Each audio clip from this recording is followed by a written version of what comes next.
Hello friends, welcome back to our YouTube channel Shastri medico classes.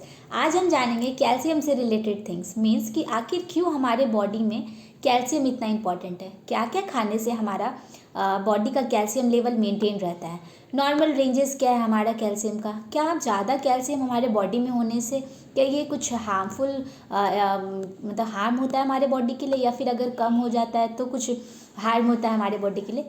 तो आइए doubt नहीं रखते हुए स्टार्ट करते हैं आज का वीडियो।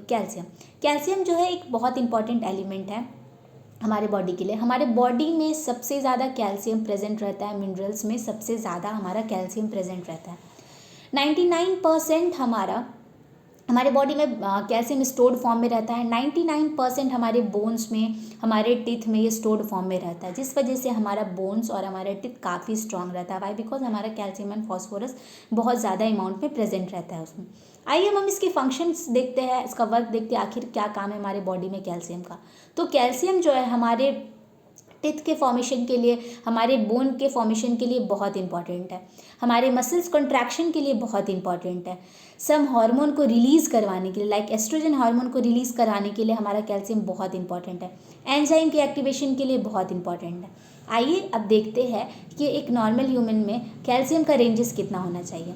तो 8.5 से 10.3 mg per day is the normal range of calcium एक ह्यूमन एडल्ट में, मतलब एक ह्यूमन में। ठीक है, अब आइए हम देखते हैं कि क्या क्या खाने से हमारा कैल्शियम लेवल हमारे बॉडी में मेंटेन रहता है। तो हमारा पहला है मिल्क और मिल्क प्रोडक्ट, दूध या दूध से बनी हुई चीज़ें। कैल्शियम इसमें भरपूर मात्रा में रहता है गाइस।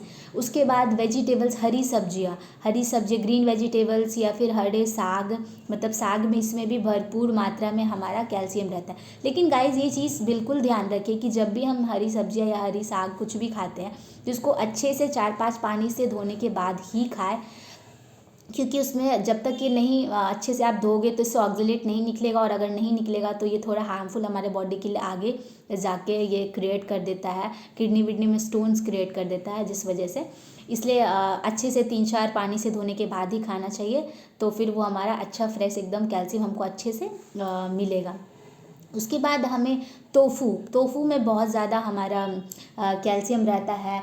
उसके बाद मीट में, एग में, ये सब में बहुत, पल्सेस में, ये सब में हमारा बहुत सारा कैल्शियम रिच है ये सब फूड। ठीक है, डाइट। अब हम देखते हैं कि कितना एक नॉर्मल एडल्ट में कितना रिक्वायरमेंट है पर डे के हिसाब से, नॉर्मल कितना होना चाहिए कैल्शियम का। तो 800 से 1000 मिलीग्राम एक नॉर्मल ह्यूमन एडल्ट, मतलब 18 से 50 साल के व्यक्ति को एक दिन में 800 से 1000 मिलीग्राम कैल्शियम खाना चाहिए, और अगर वो 50 साल से एवब है तो 1200 मिलीग्राम खाना चाहिए। अब हम देखते हैं कि एक चिल्ड्रन को कितना चाहिए एक दिन daily requirement calcium, which is 1.5 ग्राम।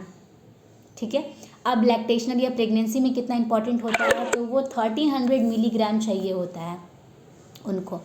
अब हम देखते हैं कि अगर नॉर्मल रेंज, मतलब कि 10.3 से अगर ज़्यादा कैल्शियम लेवल बढ़ जाएगा तो फिर क्या प्रॉब्लम, ये हाइपर कैल्सीमिया प्रोड्यूस कर देता है, मतलब कि कैल्शियम का ब्लड में बढ़ जाना। ये क्यों होता है आखिर? ये पैराथायरॉयड ग्लैंड जो होता है ना, उसका ओवर एक्टिविटी, जब इसका ओवर एक्टिविटी हो जाता है पैराथायरॉयड ग्लैंड का, तब हो जाता है, बढ़ जाता है कैल्शियम का लेवल हमारे बॉडी में। उसके अलावा कैल्शियम सप्लीमेंट्स अगर ले रहे हैं या फिर कैल्शियम ज़्यादा हम खा रहे हैं तो हमारा कैल्शियम लेवल बढ़ जाता है। तो ये बहुत सारे प्रॉब्लम क्रिएट करने लगता है, जैसे कि ये हमारा हार्ट बीट बढ़ा देता है, उसके बाद ब्लड प्रेशर बढ़ा देता है, उसके बाद ब्रेन के फंक्शन को, हार्ट के फंक्शंस में प्रॉब्लम क्रिएट करने लगता है, मसल्स कॉन्ट्रैक्शन करने लगता है, ये बढ़ जाता है तो। और अगर घट जाता है तो भी बहुत सारा प्रॉब्लम क्रिएट करने लगता है, लाइक फटीग होगा, मसल्स वीकनेस होगा, नमनेस फील होगा, उसके बाद मसल्स में क्रैम्प आएंगे, मसल्स में पेन होगा, टूथ डिके होगा, प्री मैंसुरेशन, मेंस जितना टाइम उससे पहले जल्दी आ जाएगा मेंसेस। तो ये सब अगर रहेगा, मतलब अगर कैल्शियम की कमी रहेगी तो होगा ये सब। अब आपको गाइस, क्या आपको पता है कि अगर एक दिन में एक मतलब कैल्शियम अगर 1000 mg एक इंसान को अगर नहीं मिले तो हमारा बॉडी जो भी स्टोर्ड फॉर्म में कैल्शियम हमारे बोन्स में प्रेजेंट है वो यूज़ करने लगता है, और अगर वो यूज़ करेगा तो ऑब्वियसली हमारा बोन्स जो है वो वीक होने लगेगा, फ्रैक्चर आने लगेंगे, ऑस्टियोपोरोसिस दिखने लगेंगे, तो ये सब प्रॉब्लम दिखने लगता है। और लास्टली एक और इम्पॉर्टेंट बात बताऊंगी कि गाइस हमारा विटामिन डी भी बहुत ज़्यादा इम्पॉर्टेंट है कैल्शियम के साथ, दोनों साथ ही में वर्क करते हैं, कैल्शियम और विटामिन डी। क्योंकि जब तक हमारा विटामिन डी भी मेंटेन नहीं रहेगा बॉडी में, तब तक हमारा कैल्शियम, क्योंकि विटामिन डी ही हमारा एब्जॉर्प्शन करवाता है कैल्शियम का, और अच्छे से एब्जॉर्प्शन होगा तो ही हमारा बॉडी यूटिलाइज करेगा। और अगर विटामिन डी की कमी रहेगी तो अच्छे से कैल्शियम यूटिलाइज नहीं होगा, अच्छे से उसका फंक्शन नहीं होगा, तो बहुत सारे प्रॉब्लम क्रिएट होंगे। सो विटामिन डी भी बहुत ज़रूरी है, साथ ही साथ मेंटेन करने के लिए, और इसका नेचुरल सोर्स है हमारा sunlight. Hope you guys like this video. अगर आपको ये वीडियो अच्छा लगे तो please like share and subscribe करें। Thank you.